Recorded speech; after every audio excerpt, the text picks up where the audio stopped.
الأزهري أشعري العقيدة، مذهبي الفقه، صوفي التوجه، يريد أن يكون على ما كان عليه حال النبي صلى الله عليه وسلم، على منهاج النبوة، يحمل هذا العلم لا يريد منكم جزاء ولا شكورا، يحمله لوجه الله بالذكر وبالفكر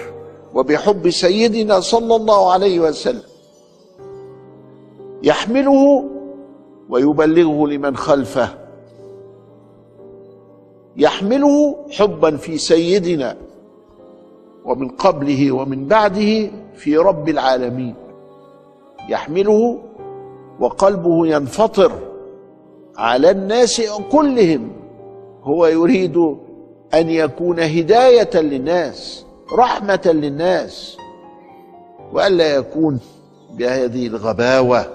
والقسوة وتشويه الصورة والجهل. كل هذا هو الأزهري.